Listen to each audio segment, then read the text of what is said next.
Et c'est une nouvelle journée. Bon matin, soyez les bienvenus. Le Maoulid, commémoration de la naissance du prophète Mahomet, le prophète de l'islam, a été célébré du mardi 26 au 27 septembre dans la nuit, dans les mosquées et lieux de rassemblement, de prière de la communauté musulmane ivoirienne.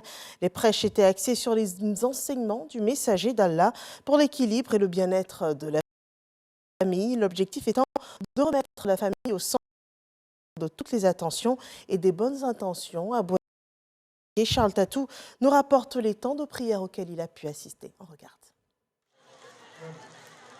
Tafiré, les fidèles musulmans de la localité n'ont pas voulu rester en marge de la commémoration de la naissance du prophète Mahomet. Événement qui veut que les communautés musulmanes se rassemblent dans un endroit pour passer une nuit dans les prières et dans la lecture du Saint-Coran. Ici, des prêches ont permis aux imams, orateurs de la veillée, d'expliquer le sens de la célébration, mais surtout de révéler les valeurs qui ont caractérisé le prophète. La tolérance, l'amour du prochain et le partage. Les responsables de la célébration du Maouloud de Tafiré satisfaits témoignent leur reconnaissance au vice-président de la République, Koné Meïlé, cadre de la localité pour sa contribution à la réussite de la veillée de prière. Les gens sont bien mobilisés. Grâce à notre grand frère, notre tonton, vice-président, avec ses frères, ses enfants, ses petits-enfants, ses petits frères, ils sont mobilisés pour donner les moyens, on n'a qu'à faire ce Maouloud. Vraiment, on les remercie beaucoup. Le prophète a pratiquement tout fait avant Dieu pour que nous soyons aujourd'hui ce que nous sommes. Donc c'est une reconnaissance. La circonscription administrative de Tafiré fait partie de la région du Hambol.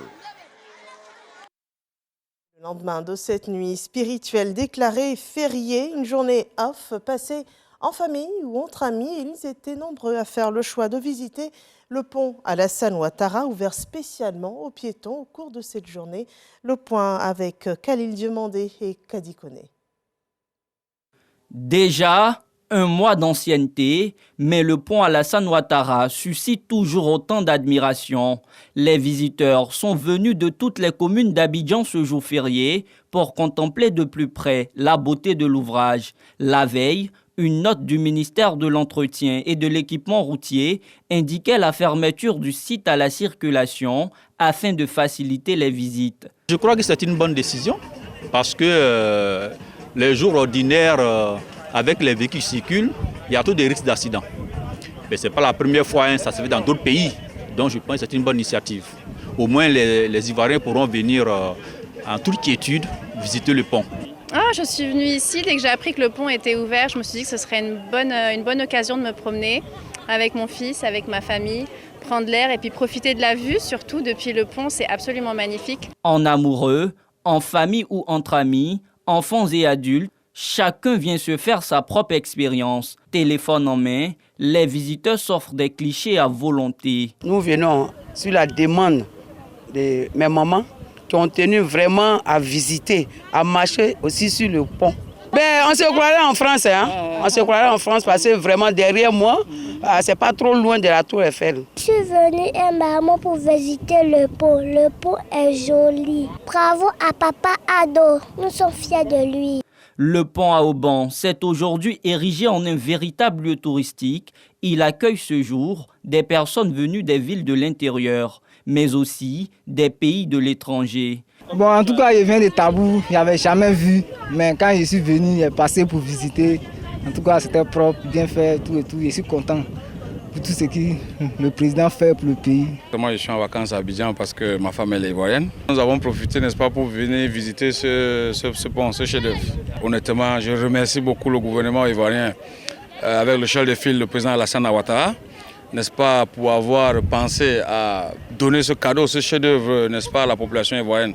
Là, nous avons pris presque 500 photos. Avoir ce genre d'ouvrage dans notre pays, ça nous inspire, nous, la jeunesse, à travailler, afin de réaliser plus que ça dans notre beau pays, la Côte d'Ivoire. Donc, j'invite tout le monde à se donner au travail, Dans une ambiance bon enfant, les visiteurs attendent impatiemment le coucher du soleil pour apprécier l'infrastructure dans toute sa splendeur avec ses haubans lumineux. Les forces de l'ordre restent en alerte pour assurer la sécurité des biens et des personnes. Voilà le pont Alassane Ouattara, belle œuvre d'art, site touristique qui inspire également bien des photographes. Et ce 28 septembre est la journée internationale de l'accès universel à l'information. En 2023, les réflexions sont portées sur l'importance de l'espace en ligne pour l'accès à l'information, un sujet d'intérêt pour la KIDP qui fonde ses objectifs d'ailleurs sur l'accès à l'information. Cette commission s'y emploie depuis 10 ans, des actions d'intérêt public sur lesquelles revient Sidonie Davila, une rétrochronologie pour de meilleures perspectives de cette commission. C'est un dossier que je vous invite à suivre à présent. Son rôle est de faciliter l'accès à l'information d'intérêt public et aux documents publics. La KIDP a été établie en 2013. Pour accomplir sa mission, elle utilise un système de pointe entièrement numérisé.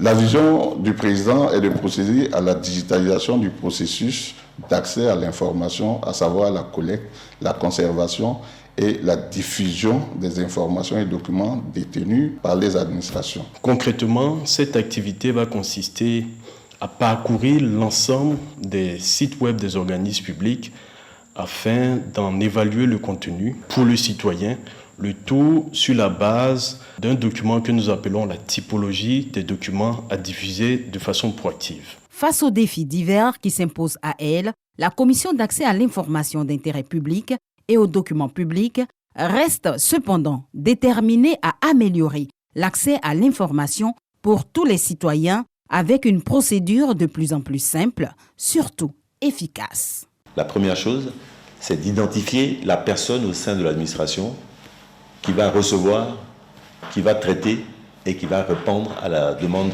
d'information ou de documents.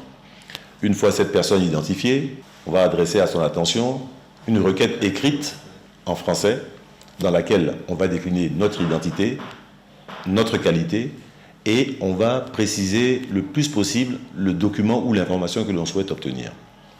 Une fois ce travail fait, la demande est remise à la personne qui, au sein de l'administration, est chargée de recevoir, de traiter et de répondre. L'accès à l'information, quel qu'en soit le domaine, procède d'une demande gratuite. Pour mieux comprendre ces objets, son fonctionnement et propager l'utilité, la KIDP a décidé d'adopter un plan stratégique.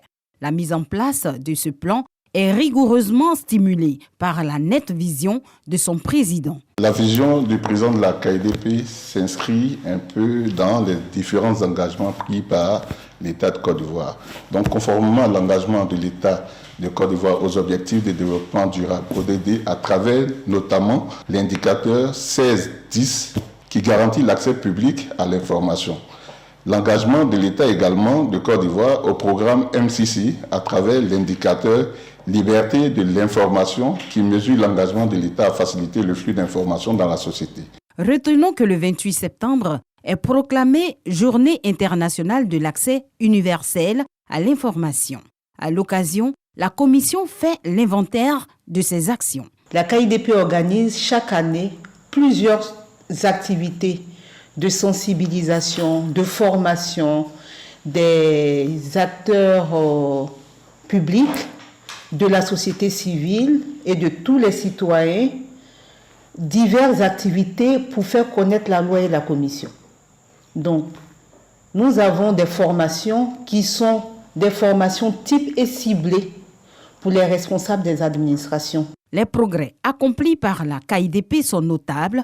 Toutefois, du travail reste à faire. N'ayant pas encore de siège à l'intérieur du pays, nous avons imaginé une activité qui nous tient à cœur, la caravane de l'accès à l'information, où les agents de la KIDP vont au contact des populations et des administrations de l'intérieur du pays pour leur faire connaître cette volonté affichée du gouvernement d'ouvrir ces données et d'entrer véritablement dans cette question de bonne gouvernance, de redevabilité citoyenne. L'ambition de la KIDP, c'est de couvrir les 31 régions de la Côte d'Ivoire.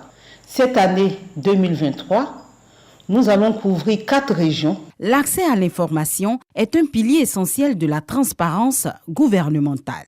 La KIDP se donne le défi de promouvoir cet accès à tout citoyen. Le droit d'accès à l'information est un levier, extraordinaire qui permet de lutter contre la corruption. Le droit d'accès à l'information permet plus de transparence au sein des administrations. Les administrations sont donc amenées à ouvrir leurs données. Le droit d'accès à l'information permet aux citoyens d'exercer ce qu'on appelle le contrôle citoyen de l'action publique. Le citoyen peut interroger l'administration sur ses activités et l'administration, dans le cadre de la redevabilité, de la reddition des comptes, rend des comptes aux citoyens qui, de ce fait, est mieux informé et adhère plus facilement aux décisions de l'administration. Ça peut être également un outil formidable pour aider les journalistes à pouvoir accéder à des informations fiables. C'est également un moyen de responsabilisation. L'administration est informée que ces données sont désormais ouvertes, que le citoyen peut y accéder facilement et donc les producteurs d'informations sont responsables donc des informations qu'ils mettent à la disposition des citoyens. La KIDP est composée d'agents expérimentés et dévoués, une équipe qui, depuis 10 ans, s'est engagée à faire respecter le droit à l'information. Il est essentiel de promouvoir une culture de transparence et d'ouverture pour renforcer la démocratie locale. L'accès à l'information est un droit incontournable, est un droit transversal pour permettre justement une société plus ouverte. La Commission d'accès à l'information d'intérêt public et aux documents publics, la KIDP, se positionne déjà comme un outil nécessaire, une sorte de boussole pour l'action gouvernementale, en plus d'être un moyen de lutte efficace contre la corruption et bien d'autres mots. Et voilà un dossier qui informe très bien sur le rôle de la KIDP, un dossier que vous pourrez retrouver sur rti.info. Nous poursuivons avec l'actualité hors de nos frontières. Le Burkina Faso, le gouvernement de transition a annoncé avoir déjoué hier mardi une tentative de coup d'État. Plusieurs personnes impliquées, notamment des officiers, ont été arrêtées. D'autres suspects sont activement recherchés, selon le porte-parole du gouvernement burkinabé, qui déplore que les autres auteurs de cette tentative de putsch nourrissaient le sombre dessein de s'attaquer aux institutions de la République et précipiter le Burkina Faso dans le chaos. Actualité en France, la saison des débats budgétaires à l'Assemblée nationale est ouverte. Peu avant minuit hier, la première ministre Elisabeth Borne a engagé sa responsabilité devant les députés pour faire adopter son projet de loi de programmation des finances actionnant le 49.3, le deuxième de cette année de législature, le 12e donc au compteur, et la gauche annonce qu'elle déposerait une motion de censure sur cette technique. L'actualité internationale se poursuit avec l'arrivée notée ce jeudi matin à Kiev de Sébastien Lecornu, ministre français des Armées, accompagné d'industriels de la défense. Il devrait engager ce jour des discussions sur l'évolution de l'aide française à l'Ukraine et également parler de partenariat industriel dans un conflit qui est amené à durer selon la France. Et puis, le leader nord-coréen Kim Jong-un a annoncé ce jeudi que le statut d'État nucléaire de la Corée du Nord avait été inscrit dans la Constitution elle-même, amenuisant un peu plus les espoirs de dénucléarisation de son pays.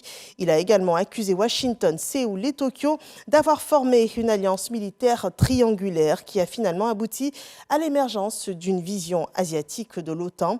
Et nous terminons avec les États-Unis où les candidats aux primaires républicaines en vue de la présidentielle 2024 ont débattu pour la deuxième fois hier soir. Les candidats se sont attardés sur les questions d'immigration, d'économie, mais également ils ont parlé de l'Ukraine. Donald Trump, le favori apparent de ces primaires, n'a pas encore participé, ce qui lui a valu de nombreuses critiques. C'est la fin de ce point info. Merci de nous avoir suivis. Retour de l'actualité à 10h avec, on l'espère, d'excellentes nouvelles d'ici et du monde. Je vous souhaite une bonne journée sur RTI1.